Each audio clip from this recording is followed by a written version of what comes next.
Muy buenos días a todos. Muchas gracias por acompañarnos. En el día de hoy tenemos una charla súper interesante sobre el financiamiento de proyectos energéticos, oportunidades y desafíos con la participación de dos expertos invitados del sector financiero. También quisiera agradecer la coordinación de este evento a nuestra vice-chair, Annette Bárcenas, quien también nos estará acompañando a lo largo del evento, ¿no? Antes de continuar, como de costumbre, me gustaría agradecer el apoyo a nuestros patrocinadores, en concreto a Panamá, Johnson Johnson, Tigo Business, Chevron, KPMG, Panamá Canal Railway, Banco Lafice, Big Bank y Global Bank. Ahora, continuando con la agenda, quisiera darle la bienvenida a nuestros expositores, Marilisa Pérez, vicepresidente de negocios de proyectos y proyectos especiales de Global Bank, y José Félix Magaña, socio advisory y head de infraestructura en KPMG Panamá. Muchas gracias por aceptar nuestra invitación y acompañarnos en el día de hoy. Como saben, la dinámica de este tipo de evento consiste en una presentación de no más de 20-25 minutos, donde cada expositor nos presentará una perspectiva sobre el tema. En este caso particular, Marilisa estará hablando de todos los instrumentos disponibles en la banca. eh, y en el caso de José Félix, pues estaremos abordando los temas también de financiamiento a través de estructuras y compuestas internacionales, ¿no? Quisiera también recordarles que sus preguntas nos las pueden hacer llegar vía chat. Si tienen algún tipo de inconveniente, pues les invitamos a que vuelvan a conectarse a la plataforma y probablemente eso tiende a resolver cualquier problema que puedan tener, ¿no? Sin más preámbulos, quisiera darle el paso a Marilisa Pérez. Bueno, qué bueno, nos está acompañando Annette. Annette, ¿cómo estás? Hola Julio, ¿cómo estás? Buenos días a todos. Gracias Muy buenos por días. acompañarnos en esta No, mañana. gracias a ti. Quisiera, bueno, por favor, presenta a Marilisa y muchas gracias de nuevo por la coordinación de este evento que ha tenido una tremenda acogida por parte de todos los miembros de la Cámara, ¿no? Sí, así es. Tenemos hoy expositores de lujo. Me toca a mí presentar a Marilisa Pérez, a quien conozco hace mucho tiempo, muchos años. Yo personalmente la considero una profesional de la banca de primer mundo, una persona sumamente inteligente, capaz. Ella es vicepresidente de Global Bank, de proyectos especiales de Global Bank Corporation, con mucha experiencia en los temas precisamente de financiamientos de proyectos energéticos. Creo que tiene una visión del mercado desde el punto de vista de la banca muy importante y de verdad con mucha sensibilidad por el tema del mercado eléctrico. Así que sin más, les dejo con Marilisa Pérez. Hola a todos, buenos días. Gracias Julio, Annette, a la Cámara por la invitación. Vamos a intentar recordar cómo funciona hablarle a un público que obviamente probablemente sepa más que yo del mercado eléctrico panameño y regional, pero la idea de esta conversación, más que hacerles una presentación, es contarle un poco las oportunidades y desafíos que desde el sector bancario a lo largo del desarrollo del mercado eléctrico panameño, en específico generación eléctrica, hemos venido soportando, hemos venido evolucionando con ellos y hemos venido cambiando la forma en que hacemos los financiamientos, porque la forma de hacerlo, por supuesto, ha sido de manera distinta a lo largo del tiempo. Yo no quiero detenerme mucho en la estructura del mercado eléctrico panameño. Este slide solamente lo puse como referencia para hacerles la historia un poquito de cómo la banca ha evolucionado en el financiamiento de este tipo de proyectos. Nosotros en Panamá en particular, en los últimos 30 años, empezamos con un trabajo muy fuerte en la diversificación de la matriz energética. Y con la diversificación de la matriz energética pasamos de tener fuentes de generación eléctrica básicas, que eran las térmicas usuales, más las hidroeléctricas de embalse, a otros tipos de tecnología. En este caminar, obviamente, cada tipo de tecnología para la generación eléctrica ha representado un reto para la banca en cómo financiarlo. No es lo mismo no se toman los mismos riesgos si financiamos un proyecto térmico, uno hidroeléctrico, y en hidroeléctrico no es lo mismo una de embalse y una de pasada, y mucho menos tienen que ver con las nuevas modalidades que en los últimos 10 años han tenido un boom en Panamá y la región, que son la generación solar y eólica. En términos relativos, los mayores retos evolutivos que hemos tenido en el financiamiento de este tipo de tecnología ha sido la estructura, porque cuando nosotros vemos en 2018 el plantel que teníamos en Panamá sigue siendo de generación, o sea, basado en hidroeléctricas, pero también el plantel térmico era bastante más simple de financiar, porque si una planta térmica tiene un PPA, ese PPA va amarrado a los flujos de largo plazo, y con eso la banca se sentía relativamente cómoda porque tenía un flujo cierto esperado. Cuando empezamos a mirar el financiamiento de centrales hidroeléctricas de embalse primero, empezaban a haber componentes de fluctuaciones en riesgo como la disponibilidad del recurso, es decir, el agua, la cantidad de agua que llueve año a año, o sea, nadie la puede controlar. Entonces los bancos tuvimos que empezar a pensar en cómo matizar y cómo ayudar a que los proyectos siguiesen siendo con manejo relativamente confiable para la banca, pero que en el largo plazo también fueran rentables para los inversionistas. Y cuando ya teníamos más o menos armado cómo financiar térmicas e hidroeléctricas de envase, llegaron las hidroeléctricas de pasada y representaron un reto adicional, porque la famosa potencia firme en una hidroeléctrica de pasada es un tema un poco complejo.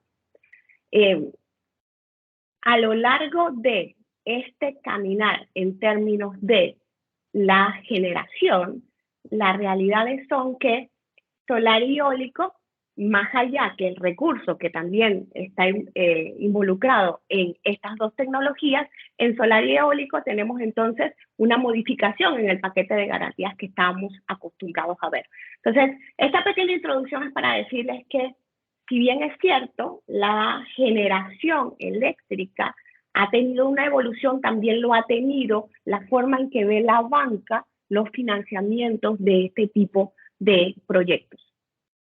Adicional, y solamente les dejo esto como una nota muy pequeña en esta introducción, Panamá tiene un reto importante en cuanto a la evolución del costo marginal de la energía. ¿Eso qué quiere decir? En el mercado eléctrico panameño nosotros tenemos la particularidad que el precio, como lo ven en la gráfica inferior izquierda, es muy fluctuante. O sea, nosotros teníamos en 2013 precios promedio en el costo marginal de la energía, que es el mercado spot, que todo el mundo llama comúnmente el mercado spot, en promedio de $214. Y de repente tuvimos un cambio y ese precio promedio en los últimos años estuvo más en el orden de $60, $70. Entonces, claro, eso hace que los flujos esperados tengan un riesgo adicional en este proceso de financiamiento. Entonces, eso como elementos de mercado que han hecho que la banca ajuste las formas en que vemos los financiamientos de este tipo de proyectos. Entonces, ahora entrando en materia un poquito, el financiamiento típico de proyectos de energía, y me imagino que la sala en términos generales está muy familiarizado con ellos, son financiamientos que se conocen principalmente como Project Finance. ¿Eso qué quiere decir? Que los Project Finance son un tipo de financiamiento en donde se desarrolla un proyecto y se aísla el riesgo y todo el financiamiento recae sobre vehículos especiales para financiar. Un reto importante en Panamá es que en Panamá el financiamiento sin recursos no es común. En Panamá lo común es que todos los financiamientos vengan de la mano con una garantía de los desarrolladores, es decir, las famosas fianzas personales o garantías corporativas son una característica, les diría, sine qua non en el financiamiento en las distintas industrias en Panamá, en el sector corporativo y financiamiento de empresas. Cuando llegan los Project Finance a el financiamiento en la República de Panamá para la energía, más allá de que estábamos frente a proyectos de complejidad técnica que no necesariamente estábamos familiarizados, le agrega un grado de complejidad adicional que yo usualmente no voy a tener lo que tenemos como característica estándar, que es la garantía. Entonces, lo que fuimos evolucionando en Panamá, y no es un Project Finance perfecto, es que el financiamiento se hace como un Project Finance imperfecto, como yo le digo. Usualmente tenemos recursos limitados. ¿Y qué significa eso? Que si bien es cierto, se desarrollan todo este equipo, estructura particular para el Project Finance que vamos a ver en breve, se mantiene cierto grado de engage o compromiso de los inversionistas y desarrolladores a través de recursos limitados. El financiamiento de este tipo de proyectos está basado 100% en modelaciones de flujo de caja. Y aquí vamos rápidamente a una estructura típica de financiamiento de proyectos. Usualmente las compañías y los desarrolladores generan estos vehículos de propósito especial en donde se congregan todos los elementos que tenemos para desarrollar un proyecto. En Panamá, dependiendo del tipo de tecnología, vamos a tener ya sea concesiones de generación y concesiones de uso de agua. Si el tipo de tecnología usa agua, en Panamá el uso del agua de los ríos para generación de electricidad no es abierta. Hay que hacer un proceso regulatorio en donde la autoridad encargada de los temas ambientales entrega una concesión de uso de agua y una concesión de generación eléctrica. En términos del otro tipo de tecnologías, térmico, solar, eólico, es un poco distinto porque ahí tenemos licencias de generación. Entonces, en términos regulatorios, lo primero que se hace cuando se desarrolla estos SPVs es entender el tipo de tecnología que estamos financiando y ver desde el punto de vista legal y regulatorio cuál es el estándar que se tiene para ese proyecto. El primer riesgo que se analiza en un financiamiento de este tipo es el riesgo regulatorio. Panamá tiene un marco legal muy robusto de hace muchísimos años, establecido en la Ley 6 del sector eléctrico, pero que además tiene una serie de regulaciones, acuerdos y distintos tipos de aristas que se mueven dentro de lo que se puede hacer dentro del mercado eléctrico panameño. Entonces, el marco regulatorio, el marco del mercado está debidamente estructurado en esos acuerdos y en esa ley, pero además de eso, también pone las reglas de cómo cualquier proyecto de generación va a poder conectar con el mercado, y eso es la estabilidad o la viabilidad de un financiamiento. ¿Eso qué quiere decir? Que yo tengo la idea de construir una planta eólica o una planta solar, y lo primero que preguntamos los banqueros, ok, ¿de dónde viene el flujo? Y el flujo viene de dos opciones. O tú tienes un contrato para vender energía de largo plazo que llamamos PPA, o tú vas a el mercado ocasional, el VAS mercante. Eso quiere decir que entre más certeza del flujo tiene un proyecto, menos riesgo le ve el banco y es más viable su financiamiento. Los bancos tienden a ser muy resistentes a financiar una planta cuya contratación, es decir, cuya flujo esperado de ingresos por generación están por debajo del 60%. Eso representa un reto que vamos a ver más adelante, pero eso a modo de comentario para que se queden con eso en la cabeza. En términos generales, nosotros lo que vemos en una planta cuando la analizamos y nos traen los proyectos, lo primero que pensamos es cómo me pagan. Eso lo pensamos todos los banqueros. Y cómo manejamos el riesgo de repago. Entonces, en este tipo de estructura, este SPV o este vehículo de propósito especial que se crea, tiene primero el ámbito regulatorio, que es lo primero que vemos, y luego, graciosamente, usualmente nosotros vemos el sponsor, el equity, la deuda. No, aquí siempre vamos a mirar primero tipo de tecnología, cómo está enmarcado el proyecto, si estamos hablando de un proyecto que está mercante o tiene contratos de largo plazo, y luego vamos a ver un poco los desarrolladores. En mi experiencia, yo tengo 11 años en banca, y en mi experiencia, uno de los factores que originalmente la banca no le prestaba tanta atención y que con los años tomó muchísima relevancia era quiénes eran los inversionistas y desarrolladores. Esta es una industria especializada y eso es una realidad. ¿Qué significa que es una industria especializada? Que su marco regulatorio es tan fuerte y yo siempre digo, los gigawatt hora y los megawatts y los gigawatts no son iguales, o los megavatios no son iguales, que requieren que el conocimiento de cualquier inversionista en este tipo de proyectos sea de mediano alto hacia alto. Ahí, por supuesto, hay desarrolladores que son especialistas en este mercado, pero hay desarrolladores que empiezan con proyectos pequeños y van tomando expertise.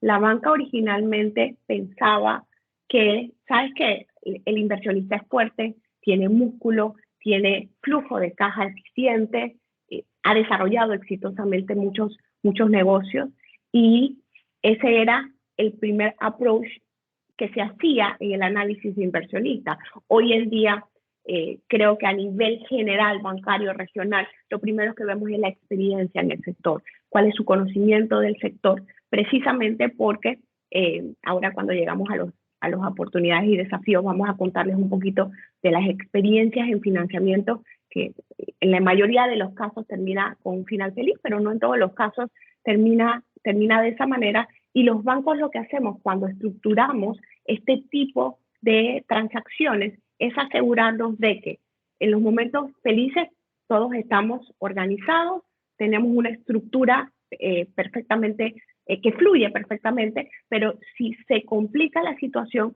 los bancos debemos poder proteger nuestro acompañamiento. Yo siempre le digo a los clientes con los que hablo y a la gente con la que converso del sector, que los bancos nos convertimos realmente en aliados estratégicos. En la medida que un banco entiende mejor el sector eléctrico panameño, es un mejor aliado estratégico, porque hay fluctuaciones que, por muy buen inversionista que tengas, no controlas. Entonces, vemos usualmente, típicamente, vemos sponsor y el tipo de equity que se está incluyendo en el proyecto, ya sea deuda mezanín, deuda subordinada, capital directo, y luego entonces en la estructura de deuda, dependiendo del tipo de proyecto, hay espacios, les diría, para muchos. Las multilaterales, ECAs, bancos comerciales y mercado de capitales representan las fuentes típicas de financiamiento. Y yo me voy a centrar un poquito en financiamiento bancario. Félix, que sigue en la siguiente parte de esta presentación, va a hablar un poco de bonos. En el financiamiento bancario, típicamente, el apetito de riesgo de la banca comercial es de más corto plazo. ¿Eso qué significa? Que cuando usted tiene un proyecto que tiene una concesión de generación a 50 años, usted trata de que los flujos se peguen más a ese periodo de tiempo en que dura su concesión. Pero esos financiamientos de 20, 25, 30 años se encuentran más en la banca multilateral que en la banca comercial. En la banca comercial, usualmente, lo que se hace es hacer estructuras intermedias de 10 años en 10 años para intentar armar una estructura de financiamiento que funcione para el activo. ¿Eso qué significa? Que al final del camino son activos de largo plazo. Y eso es lo que creo que más le ha costado a la banca entender. Son compañías operativas de largo plazo que tienen que ajustar su flujo precisamente a eso. Y en el camino hemos descubierto distintas formas de adaptarnos a ellos. Finalmente, lo que solicitan en estas estructuras los bancos es armar todo un paquete de garantías que aislamos en un fideicomiso. En Panamá típicamente no se hace traspaso en propiedad fiduciaria de los activos. En la región, esa es la estructura típica, pero en Panamá se hace hipotecas en favor de la compañía fiduciaria en cuanto a activos fijos. Ahí se ceden todos los flujos. El mercado eléctrico tiene la ventaja que es un mercado totalmente abierto, la información es pública, todo el mundo tiene acceso y es el tracking de cómo va el mercado y cómo va el cliente que está financiando con respecto al mercado es mucho más simple que en industrias que son mucho más cerradas, mucho más privadas.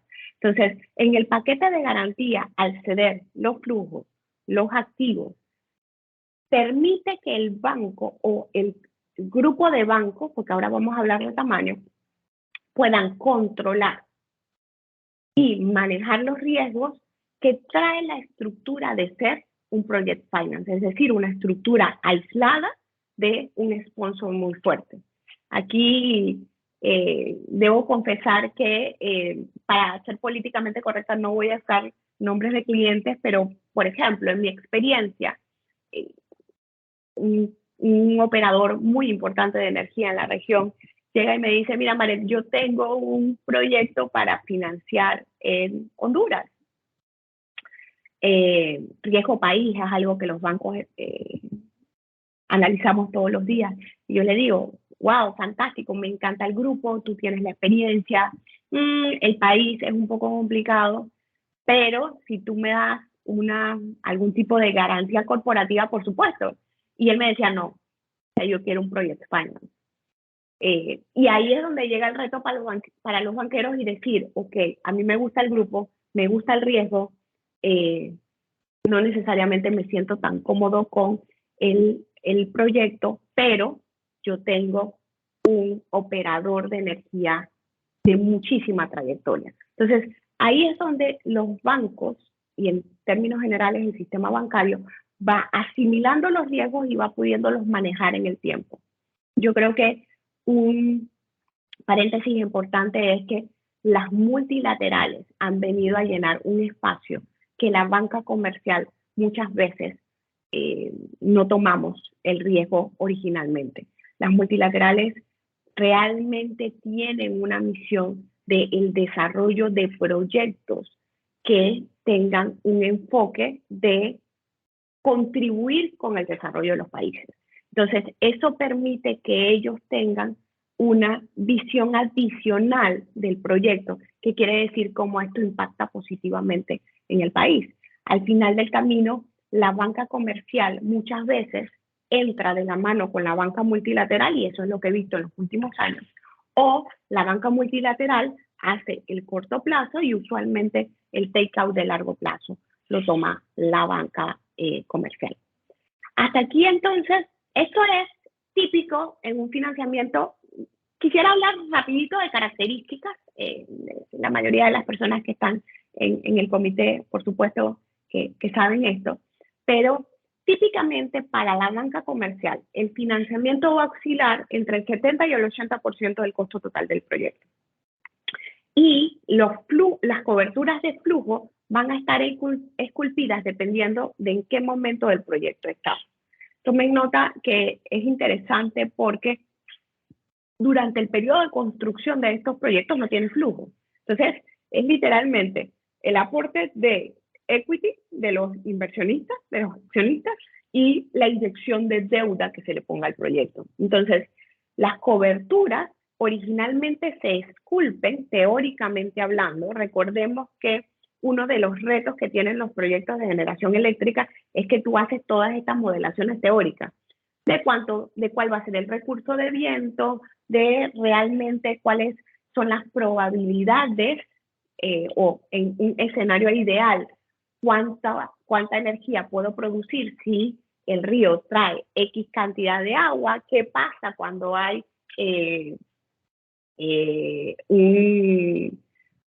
¿qué pasa cuando hay un fenómeno del Niño, por ejemplo? Entonces, todas esas cosas se hacen en un ambiente de pruebas, es decir, hay un montón de estudios que se hacen sobre la capacidad del río, sobre el sol, sobre la disponibilidad de viento.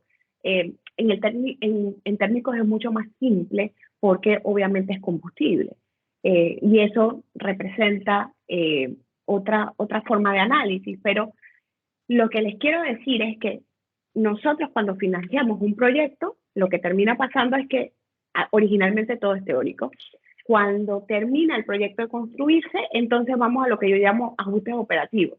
Y yo he tenido muchos clientes que durante el primer año, todos los banqueros estamos asustados porque están haciendo los ajustes en el modo de operar su negocio para que lo que decía que iba a producir en energía llegue a ese punto.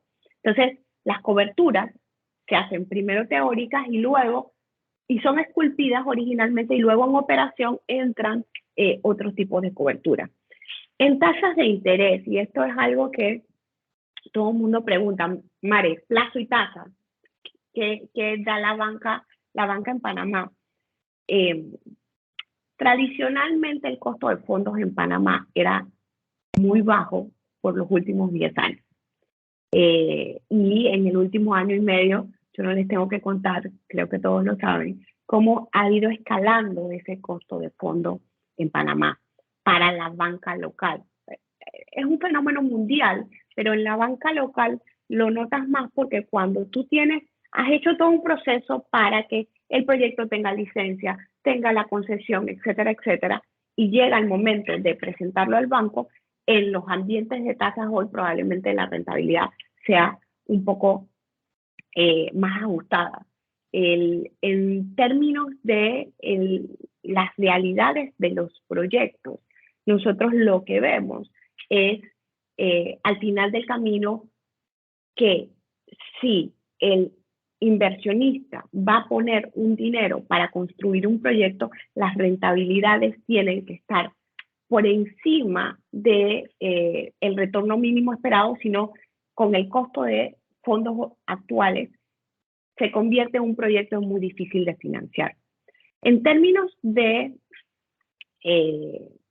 amortizaciones, y esto es súper interesante, en el mercado eléctrico, sobre todo en energías renovables, menos en térmico, porque en térmico, como le dije, es combustible y simplemente tú pegas tu modelo al flujo de caja del el contrato de compra de energía. Entonces, ese es bastante más simple. Pero sobre todo en energías renovables, la banca se dio cuenta que tú no le podías poner la amortización típica lineal de, bueno, me pagas $100,000 mensuales. ¿Por qué? Porque en energías renovables dependemos del ambiente, la naturaleza, de la disponibilidad del recurso.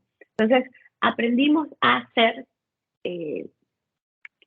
esculpir amortizaciones porque este negocio en energías renovables es cíclico. Por ejemplo, en hidroeléctricas lo que ocurre es que en verano tengo poca agua, genero menos, en invierno tengo mucha agua, genero más, entonces tú esculpes la amortización precisamente basado en cómo se mueve el ciclo del negocio. Eólico es al revés. En Panamá, el típico decir la ventolina, el viento corre muy fuerte en el verano, sin embargo en invierno es distinto. Entonces, ese tipo de cosas son cosas que nosotros vemos a la hora de estructurar financiamientos para el desarrollo de proyectos. En términos generales, hablamos ya hace un momento de el paquete de garantías típicas, hacemos transacciones, sesiones de flujo, hipotecas sobre terrenos, pero además un componente muy importante es la estructura de pólizas y fianzas que tengan los proyectos. Un riesgo importante que nosotros tomamos en cuenta es precisamente en la evolución del proyecto mientras lo construyes, la famosa póliza CAR, y cuando lo operas, las de lucro cesante. Son cosas que se analizan cada vez más precisamente porque ya hemos tenido mucha data de distintas cosas que pueden pasar a lo largo de la vida de un financiamiento. En términos generales, los productos típicos que la banca hace son las típicas cosas que se hacen para todos los negocios: líneas de crédito, préstamos sindicados incrementales para el proceso constructivo, y en operación y mantenimiento, préstamos sindicados a largo plazo y bonos. Y hoy en día con todo este tema de el desarrollo de la sostenibilidad, lo que vas a encontrar es muchas oportunidades de bonos verdes.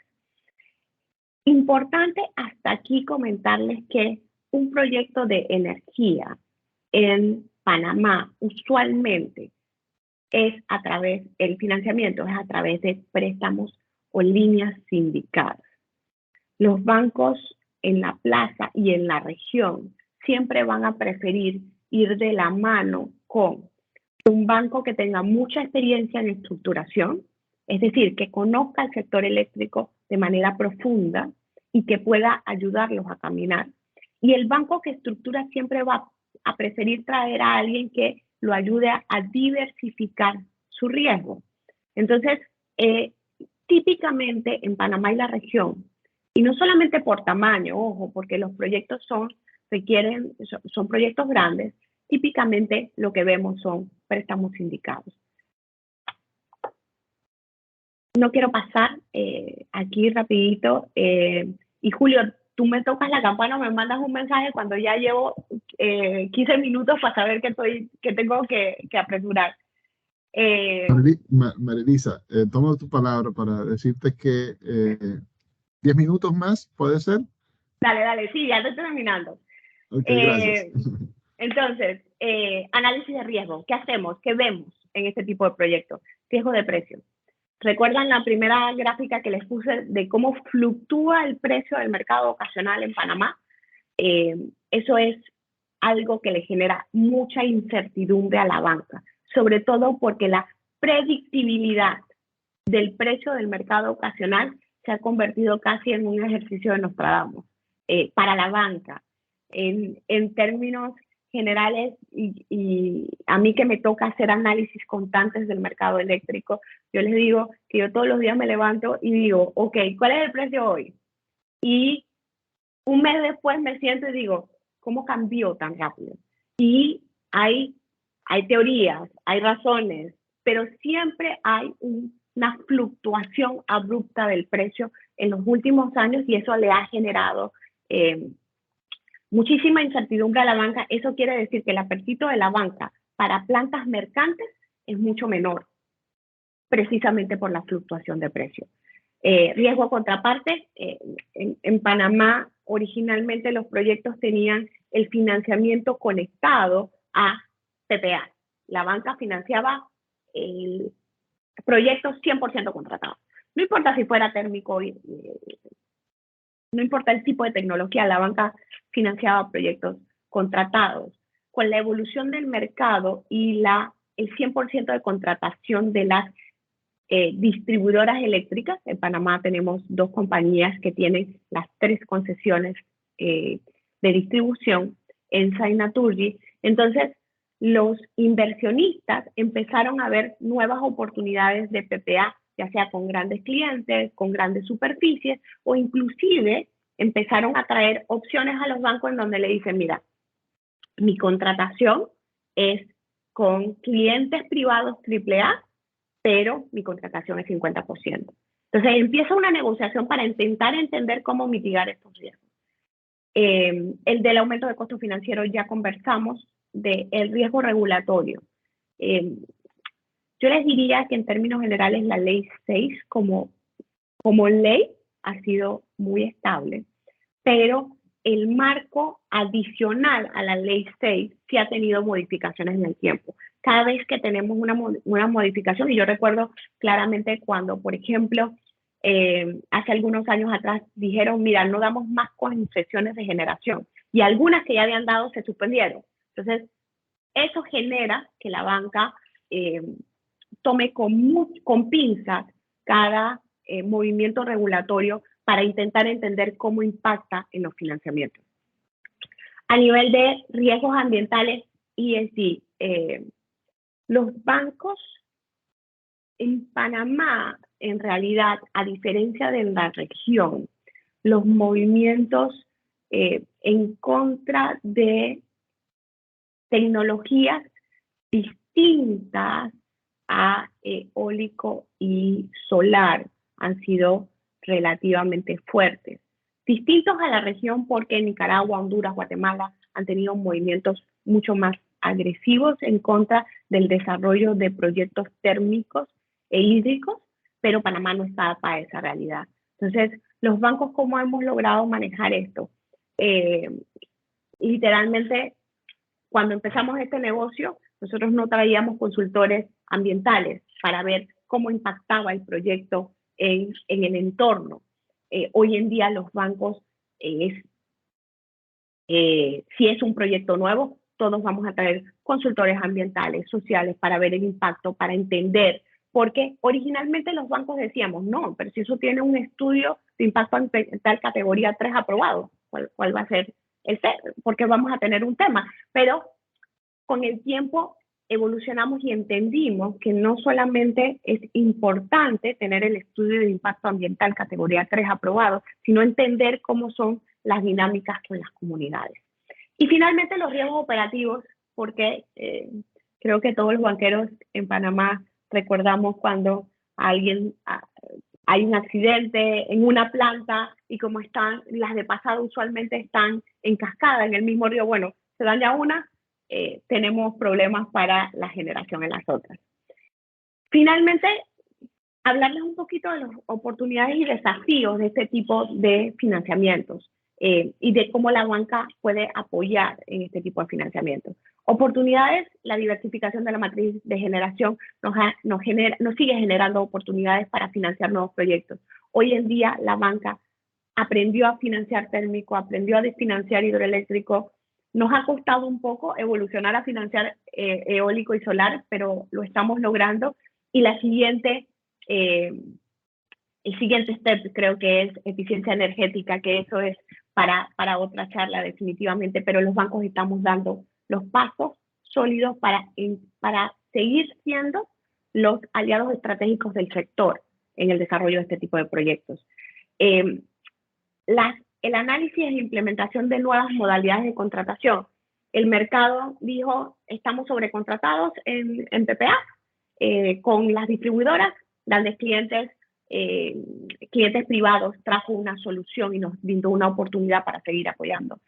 La integración del mercado regional, y aquí no me voy a detener mucho, pero el mercado regional, tenemos que encontrar la banca y los desarrolladores cómo ese flujo, esa venta de energía, esa exportación de energía al mercado regional centroamericano nos permite tener mayores oportunidades de financiamiento, porque eso genera oportunidades de desarrollo de negocio adicional. Mercados de crédito de carbono. Cuando yo empecé a ver energía hace 11 años atrás, me acuerdo que el primer análisis que hice decía no, y también me van a dar créditos de carbono. Hoy, 11 años después, finalmente estoy viendo bolsas de carbono realmente funcionando. Entonces, eso es realmente una oportunidad supremamente importante. El crecimiento de la demanda en Panamá no se detiene. Nosotros somos un país en constante crecimiento, inclusive en pandemia. Ojo, tuvimos una demanda eléctrica importante. Entonces, el crecimiento de la demanda va a seguir trayéndonos nuevos inversionistas y buscando cómo seguir desarrollando generación eléctrica en el país. Desafíos. Para mí, la incertidumbre en precios de mercado es el principal desafío desde el punto de vista de estructura del mercado para la banca. No solamente para proyectos nuevos, y aquí quise incluir para plantas actuales. Muchos bancos hoy en día estamos entrando en la madurez del financiamiento de muchas plantas existentes. Y nos preguntamos, ok, ¿cómo refinanciamos esta planta si los PPAs de mediano y largo plazo no están disponibles? O no hemos tenido licitaciones en esas líneas. Entonces, eso es un reto, un desafío para todos nosotros, la ampliación de la red de transmisión. Obviamente, eso es algo que es una constante. Desarrollamos la tercera línea, el compromiso es la cuarta. Ojalá no se demore tanto como la tercera, porque eso obviamente le resta competitividad al país y reduce la posibilidad a la banca de seguir financiando este tipo de proyectos. En el caso de generación hidro, y esto hago un paréntesis, yo he tenido la experiencia de tener incumplimientos en este tipo de proyectos. Y tú armas todo este paquete divino que les acabo de explicar de garantías, etcétera, etcétera, pero en Panamá hay una limitante, y es que la concesión de uso de agua no es transferible. Y cuando los banqueros y un sindicato de bancos quiere salir a ejecutar este tipo de garantías, te encuentras con este reto. En términos generales, yo les diría que para mí es uno de los sectores más atractivos para financiar en los próximos 5 años en evoluciones distintas, es decir, eficiencia energética con mucha fuerza, nuevos proyectos de generación, pero sobre todo pensando en cambiar un poco la estructura de contratación, porque yo creo que explorar reserva fría, explorar tener plantas de backup es importante. Aquí termina mi intervención. Espero que les haya dado un pantallazo de la perspectiva de nosotros en términos generales, y muchísimas gracias a todos por estar aquí. Muchísimas gracias a ti, María Elisa. La verdad es que muchísimo contenido interesante que nos has compartido, y ya estoy recibiendo reclamos de que quieren ver la segunda parte de este evento. O sea que ya te puedo decir que seguramente vamos a estar organizando alguna versión para atacar algunos puntos adicionales de lo que comentaste, ¿no? Con esto quisiera pasarle la palabra, invitar a José Félix a Magaña que nos acompañe. José Félix es de la casa, es socio y cabeza de infraestructura de KPMG en Panamá y Centroamérica. José Félix, bueno, tiene una maestría en administración pública, también economía, tiene más de 20 años de experiencia en tesorería, en la industria, en el sector financiero y en los mercados de capital. Y justamente de eso nos estará hablando hoy José. Puede hablar de muchas otras cosas más. Ahí seguro va a complementar bastante bien el contenido que nos ha compartido María Elisa. Bienvenido, José. Muchas gracias, Julio, Anet, María Elisa. Gracias, AmCham, también por la invitación. Cuando comenzamos a conversar sobre este tema con Julio, pensamos un poco en cómo hacer el complemento de lo que, y tal vez Julio me avisa si pueden ver la pantalla. El complemento de sí, lo que... perfecto. Comenzamos a pensar un poco en los desafíos, ¿no? Y en realidad, en proyectos como este, los desafíos son prácticamente todo. Todo es un desafío. La tierra es un desafío, los permisos son un desafío, La tecnología es un desafío, todo en realidad es un desafío. Y es por eso que, y Marelisa lo apuntaba antes, generalmente se recurre a un esquema de financiamiento de Project Finance o financiamiento sin recurso al sponsor. Porque es un financiamiento típico donde se reparten mejor los riesgos de un proyecto, ¿no? Si analizan mejor, hay muchas más personas involucradas y específicamente para el mercado eléctrico esto ha funcionado bastante bien. La comodidad de los bancos, bancos locales y bancos regionales ha ido en creciendo. Y tal vez aquí yo me voy a concentrar en la otra cara de la moneda. Lo mencionaba antes, hay una serie de... El mercado bancario es de alguna manera limitado. Y limitado en el sentido de que su tamaño es un tamaño específico y el mercado bancario no existe exclusivamente para financiar proyectos del sector eléctrico, obviamente, tienen muchas otras líneas de financiamiento. Pero existe un mercado que es gigantesco, que tiene dimensiones mucho más allá y va mucho más allá de las fronteras de los países, que es el mercado de capitales, ¿no? Y ese mercado muchas veces le permite a los desarrolladores dos cosas. Uno, hacer un off-take del financiamiento, es decir, normalmente los bancos financian con estructuras mini-perms, donde se corren un riesgo de refinanciamiento, pero este es un riesgo de refinanciamiento calculado en la medida que entienden que tienen un buen proyecto que puede refinanciarse en el mercado de capitales. Básicamente lo que muchos de estos bancos van persiguiendo, es decir, bueno, que yo me corro el riesgo de construcción, ¿verdad? Y eso me obliga a tener me permite tener un yield más alto. Y yo sé que a la vuelta de entre 5 y 8 años yo recupero la plata y ese financiamiento del resto de la vida del proyecto, son proyectos de muy largo plazo, lo va a tomar gente con otras características o mercados con otras características, en este caso el mercado de capitales. Este es un camino, ¿verdad? Para el refinanciamiento. Se utiliza mucho el mercado de capitales. ¿Por qué no el financiamiento desde un inicio? El financiamiento desde un inicio se puede hacer, pero el mercado de capitales es bien inflexible. Aquí pensemos un poquito. Estas son estructuras ilíquidas, normalmente ilíquidas. Es decir, si un proyecto se malogra y cae en default, ¿verdad? Sabemos que este tipo de proyectos constituyen un vehículo de propósito especial y ese vehículo de propósito especial es el que se endeuda.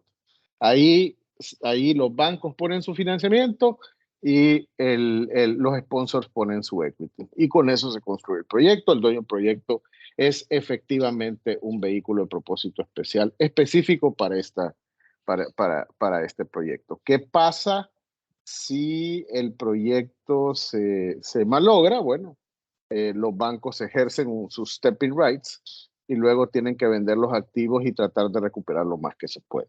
Ese, digamos, es el contexto. Tengo que apuntar que la siniestralidad en los proyectos en el Project Finance en general es muy baja porque, claro, participa un montón de gente, se analiza muchísimo, las estructuras son súper robustas, hay mucho. No es un solo banco fronteando esto, hay varios bancos, hay una confluencia de intereses que hacen de la estructuras más robustas y como consecuencia una siniestralidad baja, ¿no? Y obviamente al ser un vehículo de propósito especial, la facultad de reestructurar lo que sea estructurado es un poco más amplia que una compañía que tiene, un corporativo normal que tiene diferentes líneas de negocio. Dicho eso, el otro elemento es un sponsor mucho más sofisticado y mucho más grande, siempre está pensando en cómo hace eficiente su proceso. No solo en términos de refinanciamiento. Piensen que cuando se construye un proyecto, los términos de financiamiento de ese proyecto están asumiendo el riesgo de construcción. Y eso, lógicamente, lo que nos va a dar es un proyecto que tiene mucho más riesgo. Por lo tanto, los bancos van a exigir márgenes más altos. Ahora, el sponsor dice, bueno, yo esos márgenes altos te los pago durante la construcción y un par de años después de COD, pero después de eso yo quiero refinanciar esto porque el riesgo es otro. Y tienen toda la razón, ¿no? Entonces, generalmente los sponsors de estos proyectos no tienen un solo proyecto, tienen varios. Otra alternativa que se puede utilizar es el financiamiento de portafolios. Y para eso vamos a ver tal vez algunos de los temas o algunos de los financiamientos que se pueden utilizar. El financiamiento Project Finance es un financiamiento ad hoc para un proyecto de energía, pero existen otros mecanismos que también se ajustan a esto y en eso nos vamos a concentrar, en los temas perdón, la presentación está en inglés, yo la voy a hacer en español. En realidad la voy a usar bastante lightly. No la voy a usar. Tal vez nada más un recordatorio, ¿verdad? Si todos vimos las noticias, a mí me impresionó mucho esta foto de aquí del extremo superior derecho, de esta isla de Maui o esta sección de la isla de Maui. Y bueno, si no nos quedaba claro que el tema de cambio climático es una realidad, porque todo el mundo lo estábamos, no sé, nos habíamos engañado como que lo estábamos esperando cuando ya estamos aquí hace rato, ¿no? ¿Vamos a cumplir el acuerdo, el goal del Acuerdo de París? Pues no, y estamos sufriendo todas estas consecuencias, ¿no? Y algo tenemos que hacer y en definitiva, el tratar de buscar proyectos de energía renovable o proyectos que sean más amigables con el medio ambiente es definitivamente un paso en la dirección correcta. La pregunta es, este tema verde muchas veces se utiliza como un nice to have para temas corporativos, ¿verdad? Pero eso es realmente el enfoque equivocado, ¿no? Esto no tenemos realmente una crisis, la estamos viendo, la vemos todos los días en las noticias y definitivamente no podemos seguir actuando como que si no existe. Y en ese sentido, yo diría, la banca o cualquier inversionista debe de analizar un proyecto primero a la luz de sus impactos. ¿Por qué a la luz de sus impactos? Porque esos son efectivamente, estas externalidades generan costos. En este caso, externalidad se produce por una obra humana, ¿no?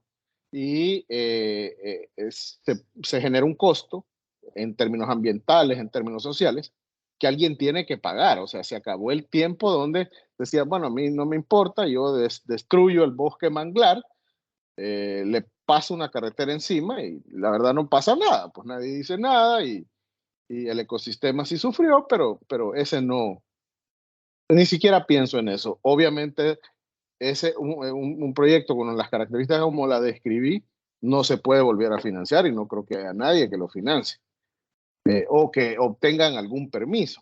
Entonces, todos los bancos, todos los inversionistas, bancos, inversionistas, private equities, toda la gente involucrada en esto, definitivamente tiene que ver este tipo de riesgos primero, antes de meterse a financiar. Y alguien que invierte en carteras, que no necesariamente tiene una proximidad con el proyecto como tal, sino que invierte en un vehículo que finalmente invierte en esos proyectos, tiene que estar consciente que el uso de su dinero tiene una consecuencia y esa consecuencia le va a generar un riesgo. Y ese riesgo lo tiene que medir, porque si no, Digo, puedes tener una rentabilidad mentirosa, digo, estar esperando un X% de rentabilidad cuando en realidad es X menos el riesgo ambiental. Y ese riesgo ambiental, si es enorme, tenés una rentabilidad negativa. Sería una pésima inversión entrar en algo así. Es por eso que no solamente instituciones oficiales, multilaterales y todo esto se fijan mucho en esto, sino en general bancos e inversionistas, ¿no? Inversionistas institucionales.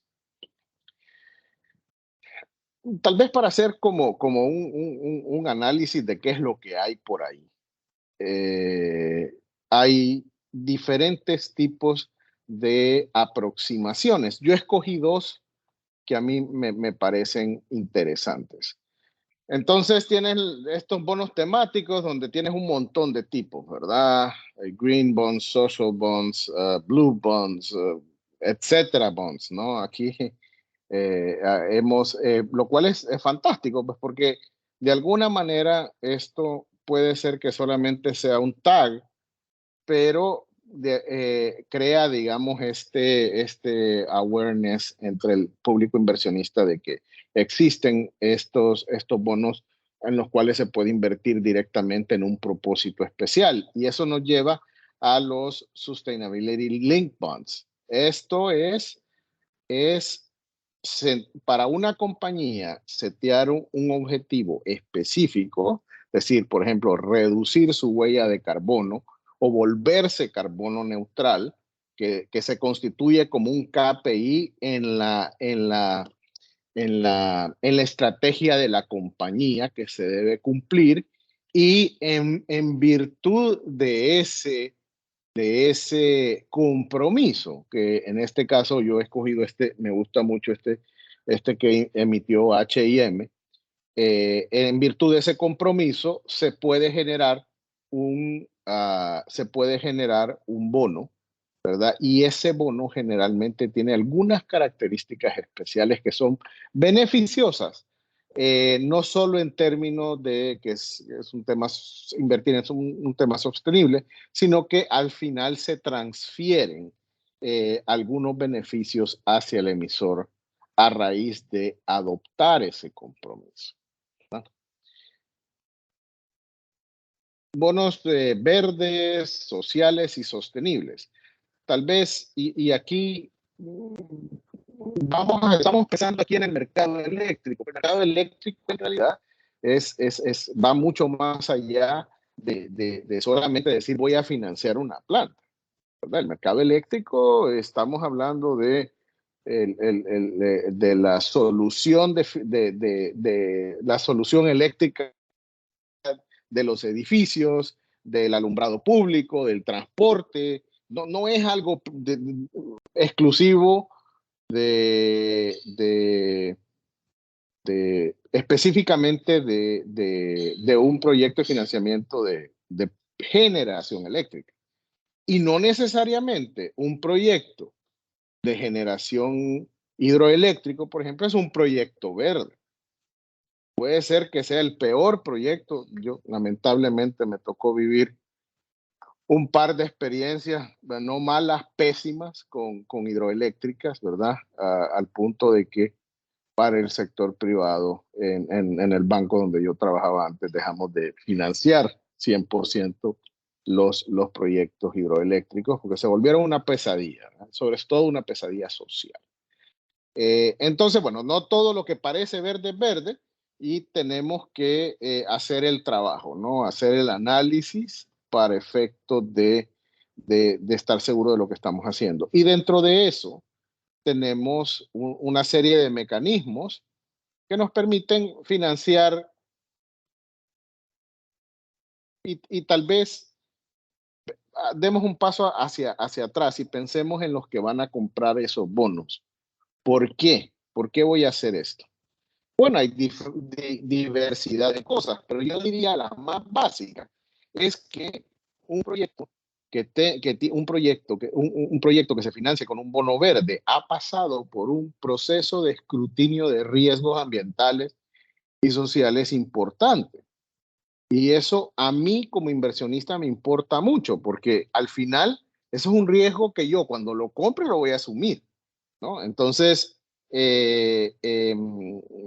cuando se cortó la llamada, yo quería decir algo con respecto a la liquidez.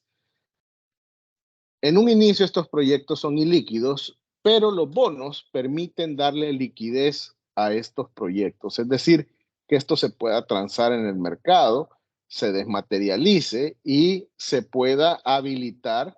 ¿Y por qué esto es importante? Porque eso atrae más fondos a este tipo de proyectos y se bajan los costos y el beneficiado al final es no solo el sponsor, sino el usuario del fluido eléctrico. Entonces, ese era algo que estaba diciendo que no dije en ese momento, pero bueno, el tema del riesgo es un tema importante para los inversionistas, diversificar el portafolio, poder, digamos, alinear, no sé, ustedes han oído a asset managers importantes como BlackRock que dicen, bueno, mira, vamos a hacer el tema verde un eje central de inversión. Cuando manejas trillions, esto es algo muy importante a tener en cuenta, ¿no?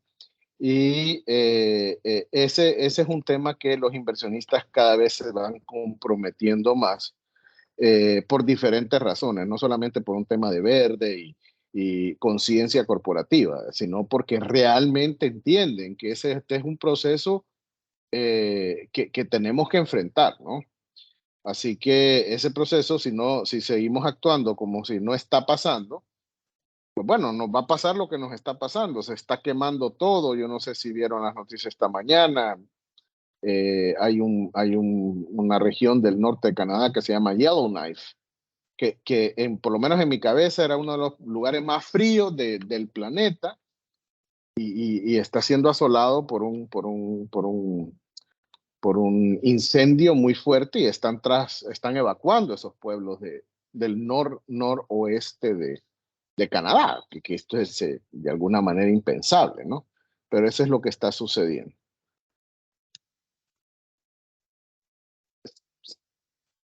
Ahora, ¿por qué lo hago yo como emisor? ¿Qué me importa a mí y a mí como sponsor? Yo, ¿por qué este tema de los green bonds? Si me van a obligar a ciertas cosas que normalmente no tengo que hacer, yo emito General Corporate Purposes y ya me quito cualquier tema. Bueno, tiene definitivamente un tema de decir, mira, lo que estás haciendo es suficientemente bueno como para que acceda a inversiones muy especializadas, ¿no? ¿Y por qué esto es así? Bueno, porque es importante garantizarse suficiente liquidez en el mercado, no solo para garantizar el financiamiento, sino para garantizar buenas condiciones de financiamiento, sobre todo porque esto ya lo vimos con Marilisa, estos son financiamientos de muy largo plazo. Tenemos un grupo de inversionistas que está creciendo cada vez más y están focalizados en estos temas que se conocen como ESG, ambiental, social y gobernanza, ¿verdad? Entonces, esto es algo donde los inversionistas, es un tren. Yo como emisor, ¿verdad? Una empresa sponsor de proyectos de generación, me interesa que mi mercado meta crezca. Mi mercado meta es esta gente que me va a financiar, ¿verdad? Entonces, eso es algo que, ese es un trend que a mí me interesa como emisor. Hay temas reputacionales. A mí no me gusta fundamentarme mucho en temas reputacionales, pero en realidad no podemos obviarlo. Pues aquí en el mundo de las redes sociales y todos estos temas, el tema de reputación definitivamente es un tema que acarrea costos o beneficios a las corporaciones. Para muchos inversionistas, los bonos los bonos les permiten cierta transparencia. Yo comenté al principio, bueno, ok, yo soy un inversionista y yo voy a invertir en una compañía X. Ok, ¿pero por qué? Por el ángulo de la rentabilidad. Pero ya expliqué que si la rentabilidad tiene un costo o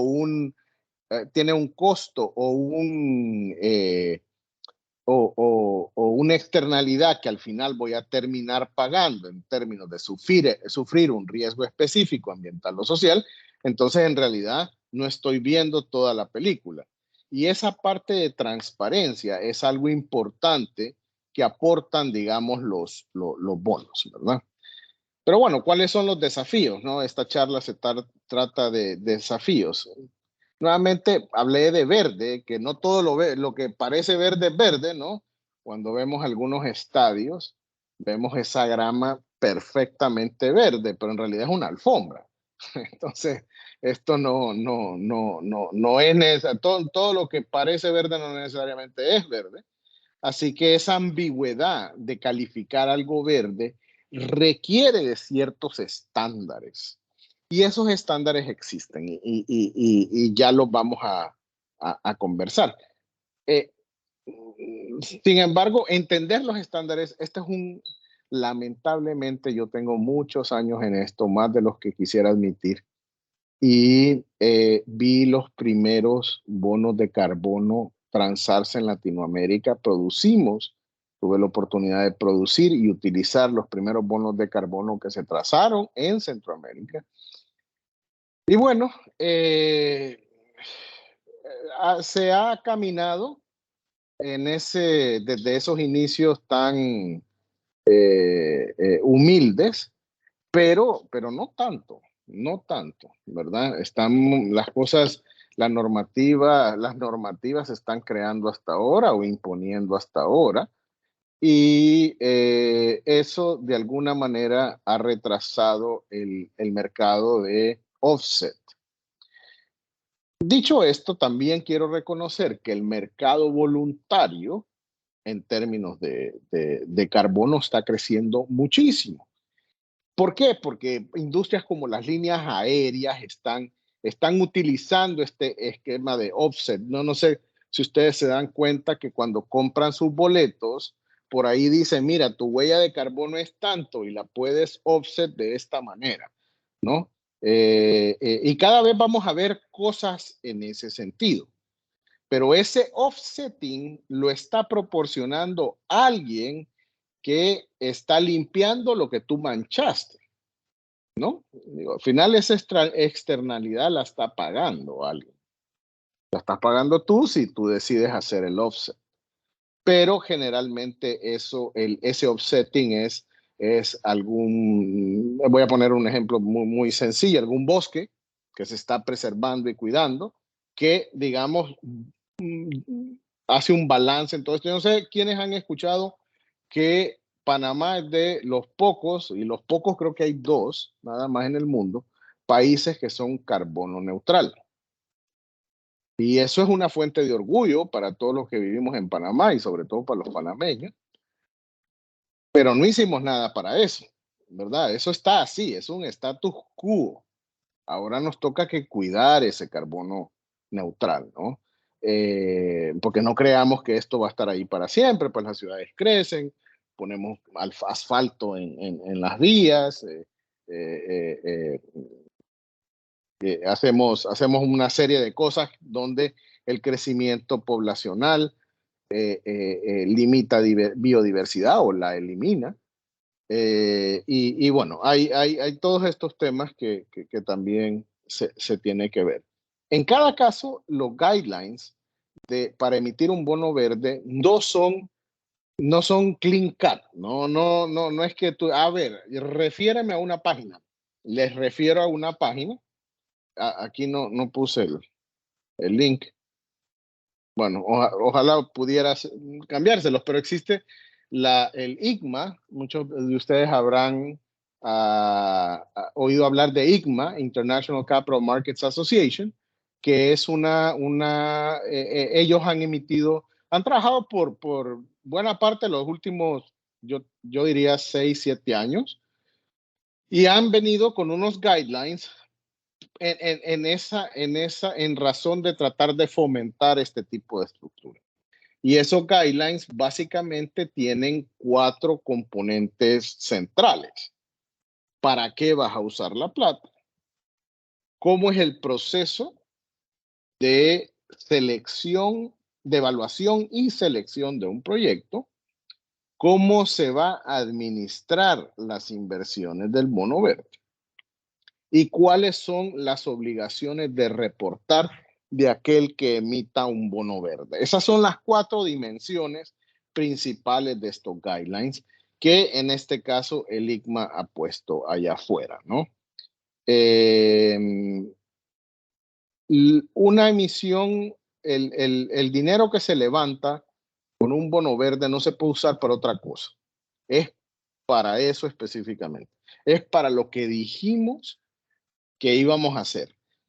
Y el costo de no hacerlo es increíblemente alto. Así que es mejor nunca hacer un bono verde que hacerlo mal, ¿verdad? El costo de hacer un bono verde que no haga lo que dijeron que iban a hacer es tan grave como el default. Así que ese es un tema que no se puede tomar lightly, que se tiene que ver con mucha lupa, pero que simplemente te exige una disciplina, lo que tienes que hacer, que hagas lo que dijiste que ibas a hacer, ¿no? Que no lo olvides, ¿no? Ese es el tema. El mercado está creciendo de manera geométricamente amplias. Tienes a emisores soberanos que están emitiendo bonos verdes.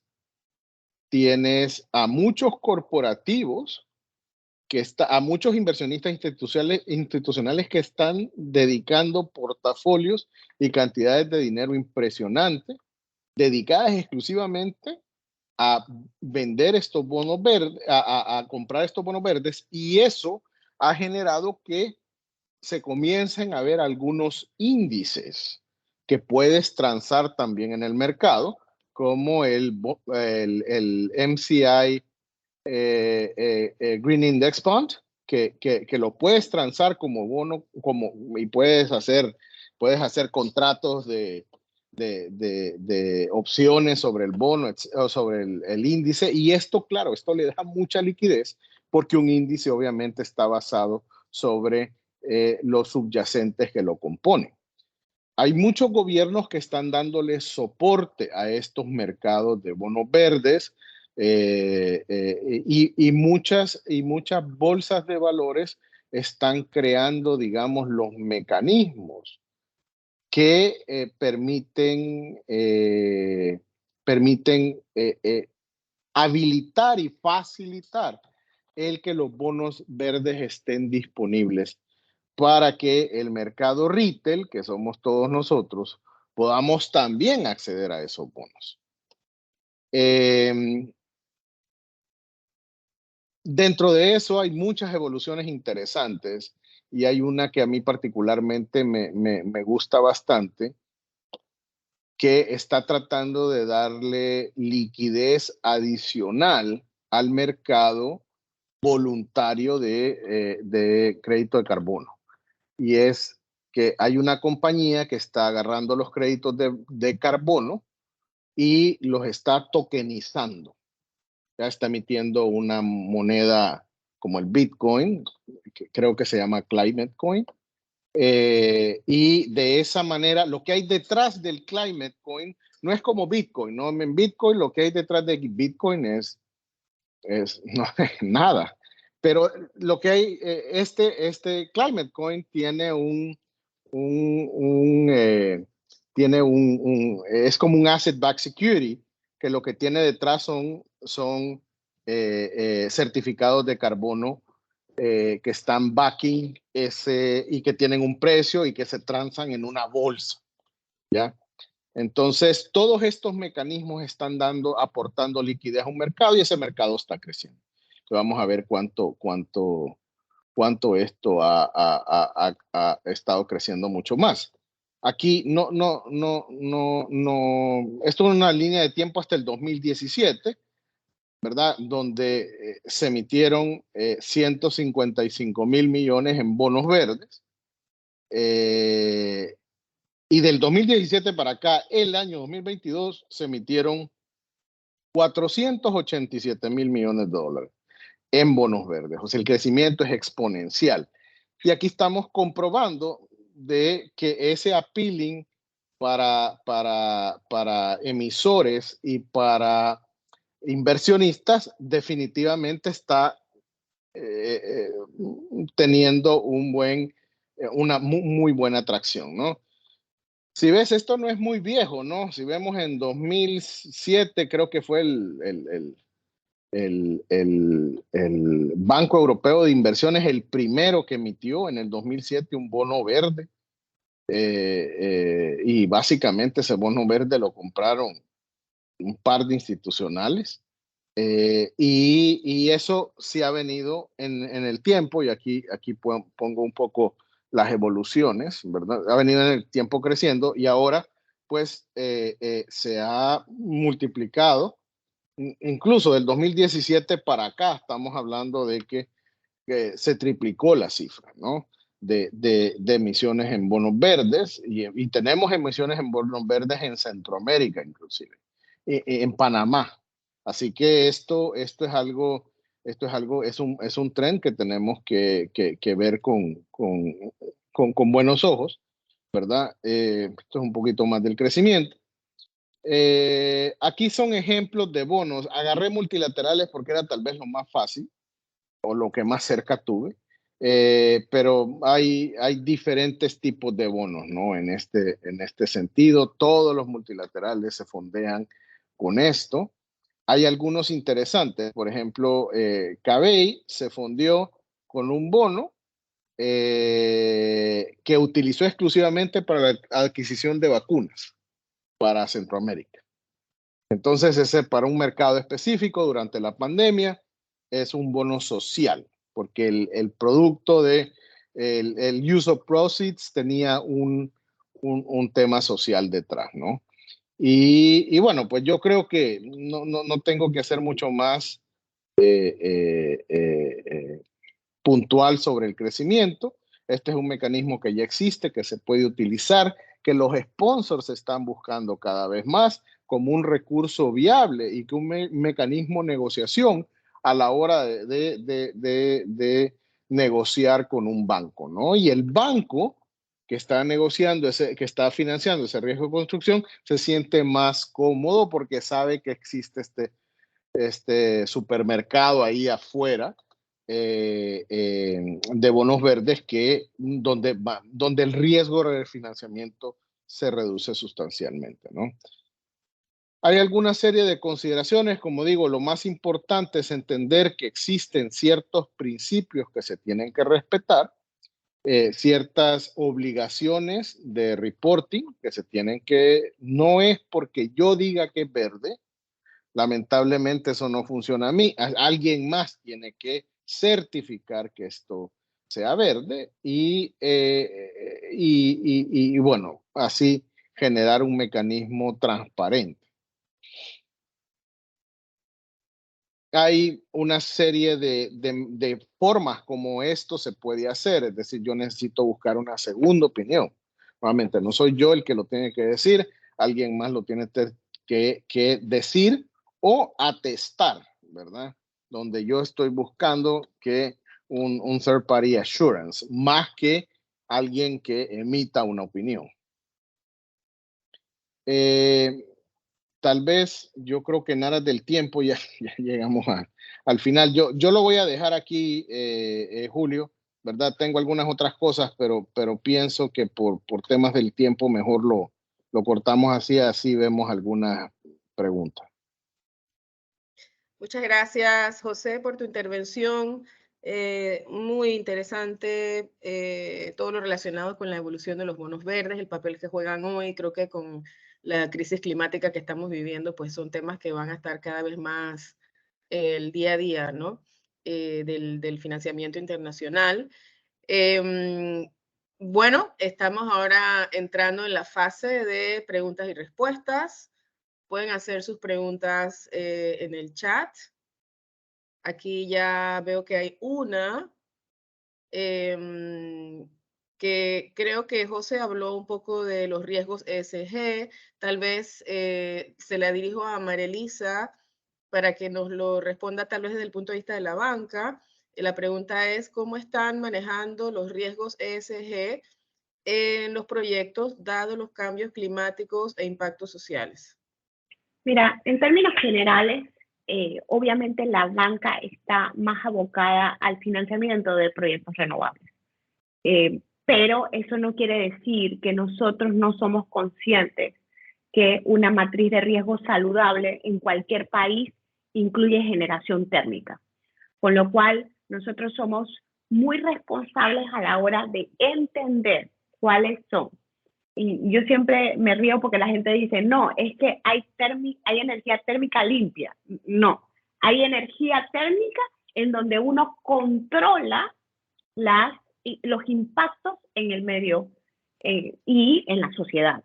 Entonces, los bancos estamos trabajando muy de la mano con consultores externos y con bancos multilaterales que tienen mucha más experiencia que los bancos comerciales en este ambiente para seguir apoyando a los distintos tipos de proyectos, incluyendo los térmicos, de una manera eficiente, pero teniendo muy en cuenta, obviamente, el riesgo climático que esto implica. Muchas gracias, María Elisa. Yo quisiera, Annette, ahora hacer la siguiente pregunta que está asociada al tema de los proyectos Merchant.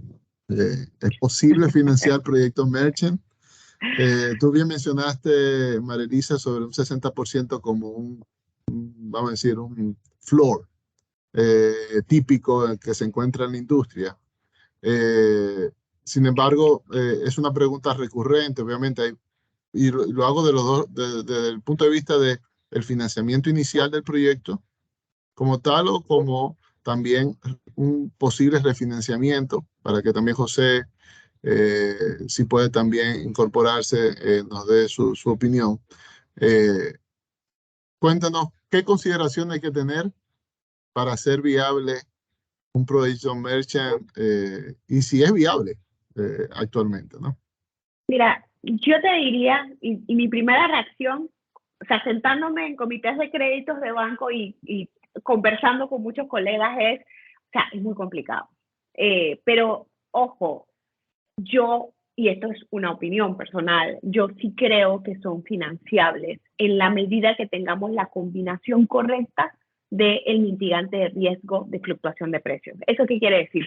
Un proyecto Merchant no puede ser un project finance. O sea, no puede ser aquel financiamiento que va a un SPV y que no tiene recursos a los inversionistas y que tú no le vas a dar una garantía de cumplimiento. Eso no existe para un proyecto Merchant. Pero un proyecto Merchant en donde nosotros estructuremos cosas como una garantía corporativa de los accionistas, que estructuremos, inclusive hay fianzas de lucro cesante que se utilizan para reducir el riesgo de la inexistencia del flujo, e inclusive hay coberturas mucho más especializadas. Yo te diría, Julio, que a mí me gustaría pensar que la banca va en camino a madurar para tener los mitigantes de riesgo apropiados para que estos proyectos sean realidad, sobre todo porque en Centroamérica y el Caribe, desde mi óptica, los PPAs cada vez están más escasos, pero sigue creciendo la demanda.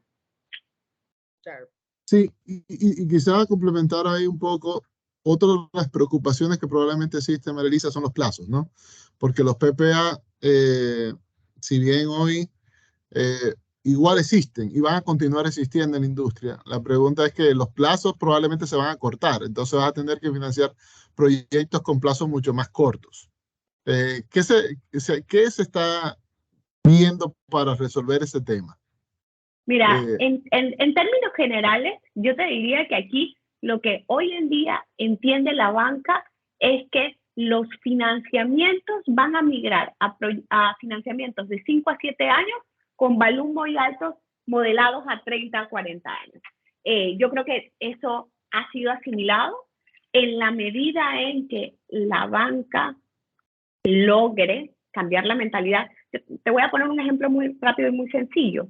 La mayor parte de las mini hidroeléctricas o centrales hidroeléctricas de pasada menores a 10 megawatts, sus PPAs, el 100% de sus PPAs se vencen entre 2027 y 2032. Eso significa que gran parte de la matriz eléctrica de este país se queda sin contrato si no encontramos una solución de PPAs de corto plazo. Entonces, al final del camino, ¿qué nos toca a la banca? Adaptarnos a las nuevas realidades del mercado eléctrico y a la estrategia que tiene el país para el desarrollo de esa matriz. Entonces, yo creo que vamos a dejar de ver aquellos financiamientos a 15 años, a 10 años, a 12 años, y vamos a empezar a ver financiamientos a 5 con balloon gigantesco porque calculamos amortizaciones a 25. Y todo eso, con el paquete correcto de garantía y los mitigantes apropiados, funciona, Julio, porque lo vemos en otras industrias. Excelente, excelente. Muy claro, Marelisa. Entonces, si José quiere complementar algo. Sí, yo lo que te comentaría es todo lo que se puede modelar tiene un precio en el mercado, ¿verdad? Yo hace algunos años, con el Banco Mundial, se estructuró un bono de desastre. Un bono de desastre es un bono contingente a un terremoto. Obviamente, si eso tiene un precio en el mercado, merchant es algo de risa, ¿no?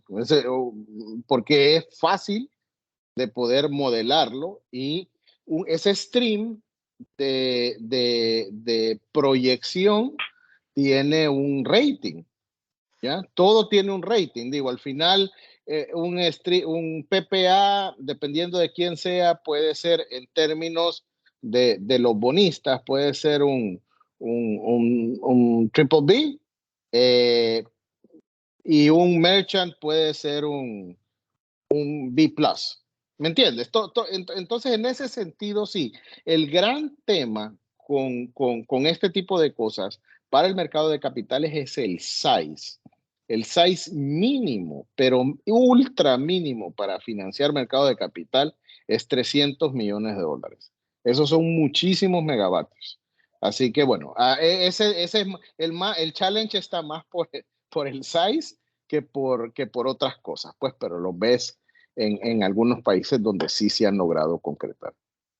Yo ahí voy a hacer un acápite muy rapidito, porque Panamá, a diferencia de los mercados de capitales internacionales, y obviamente yo también veo mercados de capitales localmente, tiene una ventaja sobre eso. Los sites en Panamá son mucho más pequeños. Tú puedes hacer una emisión de bonos de 25 millones, de 30 millones, y sigue siendo atractivo. Yo creo que en la medida que al público inversionista local le acerques el mercado, los inversionistas van a tener fuentes de financiamiento más diversas para precisamente el mercado absorba esos riesgos. En términos generales, te diría que es un poco mi perspectiva muy cortito del mercado local.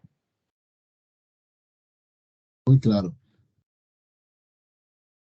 Anet, no sé si quieres manejar la siguiente pregunta.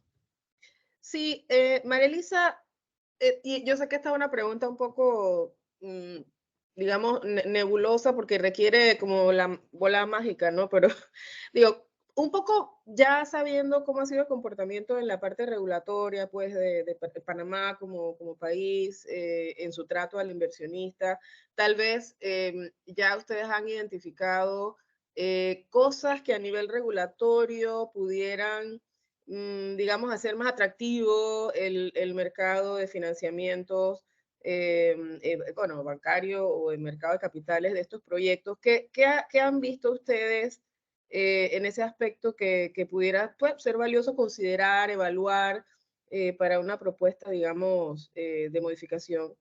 Mira, yo te soy totalmente honesta. Se me ocurren un montón de cosas porque a lo largo de 8 o 11 años, obviamente, tú te sientas, haces un financiamiento y piensas, yo quiero Sí. esto diferente, ¿no? Puntualmente, las dos primeras cosas que vienen a mi cabeza, lo primero es la limitante que la red de transmisión es un monopolio en este país. Yo creo que al final del camino, el poder tener inversiones privadas en la red de transmisión, con inclusive la ley de APP que hace poco se aprobó, es un camino viable para que la red de transmisión de Panamá vaya acorde a la inversión que se ha hecho tanto en el marco de la generación como en el marco de la distribución. Te diría que ese sería como mi mayor pensamiento en esa línea. La segunda cosa, te diría, Panamá tiene un alto desarrollo de centrales hidroeléctricas, de embalse y de pasada.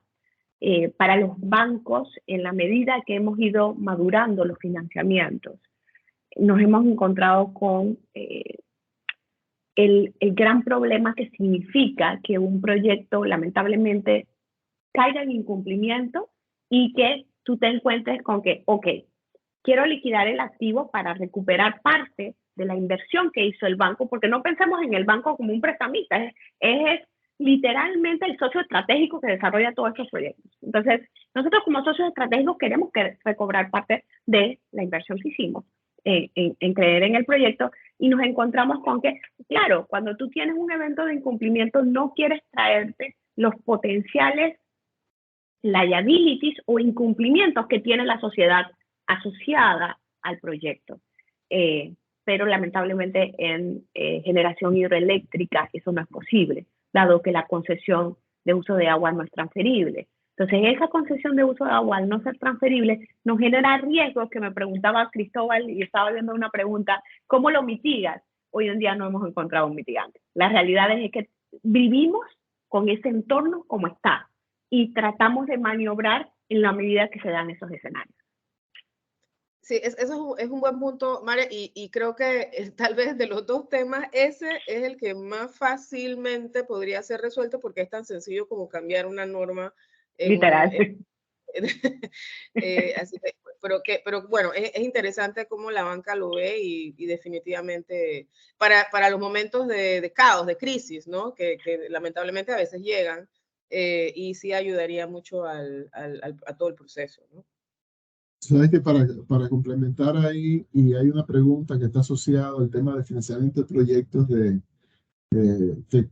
inversiones de transporte, ¿no? O sea, creo que está muy alineado a ese último comentario que hacías. La pregunta dice, ¿cómo está manejando la estructuración de financiamiento de proyectos energéticos que incluyen inversiones importantes en redes de transporte? Si lo está separando de vehículos, si hay consideraciones especiales.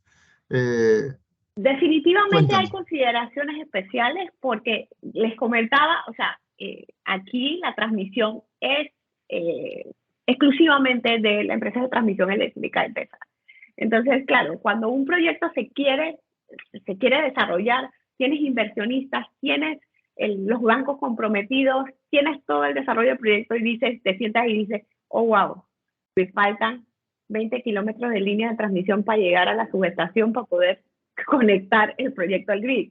Y si me siento a esperar la inversión en el proyecto, o sea, probablemente todo se me enfría. Entonces, lo que hemos descubierto los bancos es que eso lo tenemos que ver como un proyecto asociado, relacionado, pero separado. Porque el flujo de efectivo que viene a repagar esa línea de transmisión es otro. Y está relacionado directamente con el traspaso del activo a la entidad que transmite energía en Panamá. Entonces, eso es un poco lo que yo te diría, Julio. Nosotros lo vemos muy asociado, es ruta crítica del proyecto, pero se maneja como inclusive un SPV separado.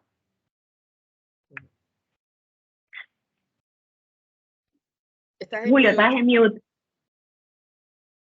Gracias, María Elisa. Decía que excelente y que ya estamos en la recta final.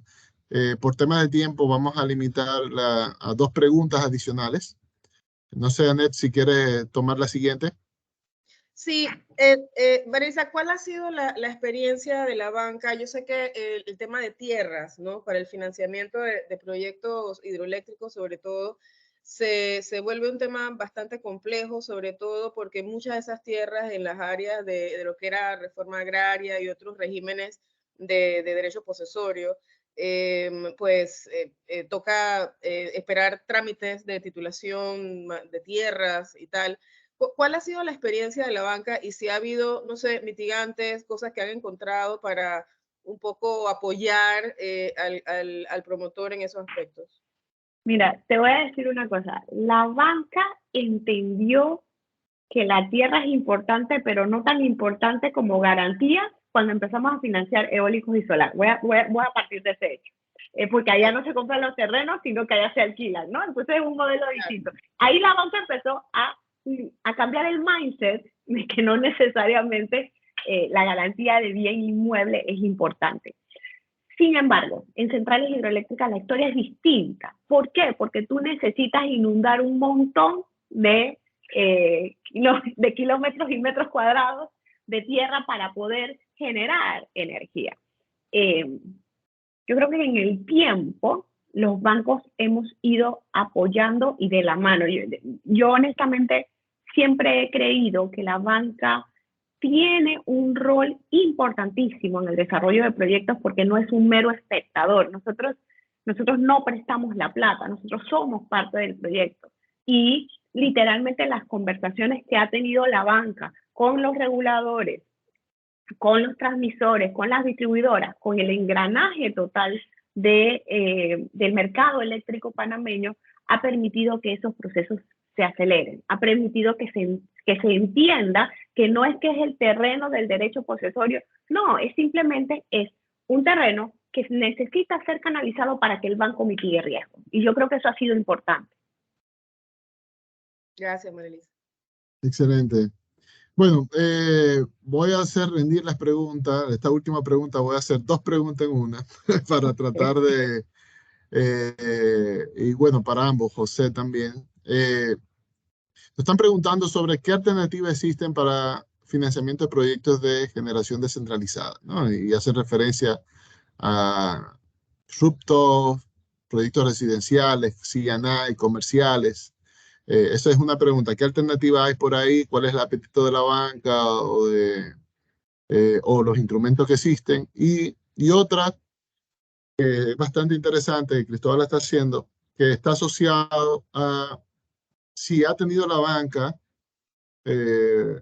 o ustedes se han estado involucrados o se le ha participado del proyecto de modificación de Ley 6 que está liderando la Secretaría Nacional de Energía, que no lo ha hecho público todavía del todo, pero sí se ha generado algún tipo de consultas o por lo menos se ha mostrado en qué dirección va. Si han tenido la oportunidad de verlo y si fuese el caso, bueno, ¿qué opiniones tienen al respecto, no? Y con eso terminamos. Primero, yo creo que es una conferencia totalmente para 45 minutos hablar de energía, de eficiencia energética y energía distribuida. Estamos en el proceso de entendimiento, estamos en el proceso de educación, estamos en el proceso de aprender. Yo siempre he dicho que cualquier cosa nueva hace que la banca y sus fuentes de financiamiento necesiten entender. ¿Qué nos está empujando a entender? Que allá afuera existen muchos financiadores internacionales enfocados en financiamientos de energías renovables, con lo cual empujan a la banca comercial precisamente a conectarse con esa posibilidad. Ese sería mi comentario. Estamos en el proceso de atender apetito. Siempre vamos a tener apetito cuando lo entendamos. Eso no quiere decir que estamos en nuestros inicios, ya hay financiamientos, ya tú ves a muchos bancos involucrados, pero ya te digo, para mí eso es un tema, o sea, totalmente separado porque hay mucho que hablar allí. Ahí tomo la palabra de que vamos a organizar una segunda entrega probablemente para abordar esos temas más en particular, ¿no? José, ¿tienes algún comentario al respecto? La generación distribuida es definitivamente el futuro de la adaptación, ¿no? O sea, resolvemos el problema de la red y ese era el problema fácil. Ahora viene el problema realmente difícil, la masificación del consumo de energía verde.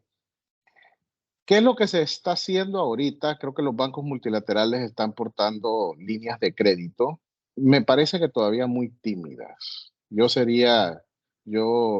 promovería que los bancos multilaterales pudieran tomar un poquito más de riesgo en temas de generación distribuida. Porque al final del día, este es el siguiente paso y tenemos que darlo, pues al final no hay otra manera de masificar esto. Digo, si al final el grid lo puedes tener súper bien, pero bueno, al final tenés que darle al grid la asistencia y esa asistencia fácilmente puede venir de todos estos proyectos, ¿no? Así que yo creo que hay líneas de crédito de organismos o incluso de inversionistas que se dediquen a esto. Hay algunos que, incluso algunas empresas, algunos sponsors de empresas de electricidad, que inclusive tienen fondos que promueven este tipo de mecanismos. Que también, pero todavía es muy poco, estamos comenzando. Marilisa creo que tiene razón, este es un tema que habrá que profundizar con el tiempo. Perfecto. Y la última pregunta es, ¿han podido ver el proyecto de modificación de la ley 6? No, Julio, esa era la pregunta más fácil. No lo he visto. Okay.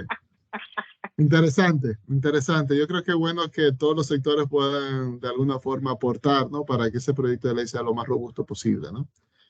Bueno, muchísimas gracias, José, Marilisa, igualmente Anet, por la ayuda, la cooperación en esta organización de este evento y agradecerle a todos por permanecer con nosotros en estas prácticamente 2 horas de transmisión en vivo y invitarlos a que nos acompañen en el próximo evento del comité que será en 2 semanas para hablar de movilidad sostenible. Vamos a hablar de movilidad sostenible, particularmente de casos de experiencias en gas natural y electromovilidad. Pues nada, muchísimas gracias y de nuevo esperamos que nos Gracias a vemos. todos. Hasta luego. Gracias.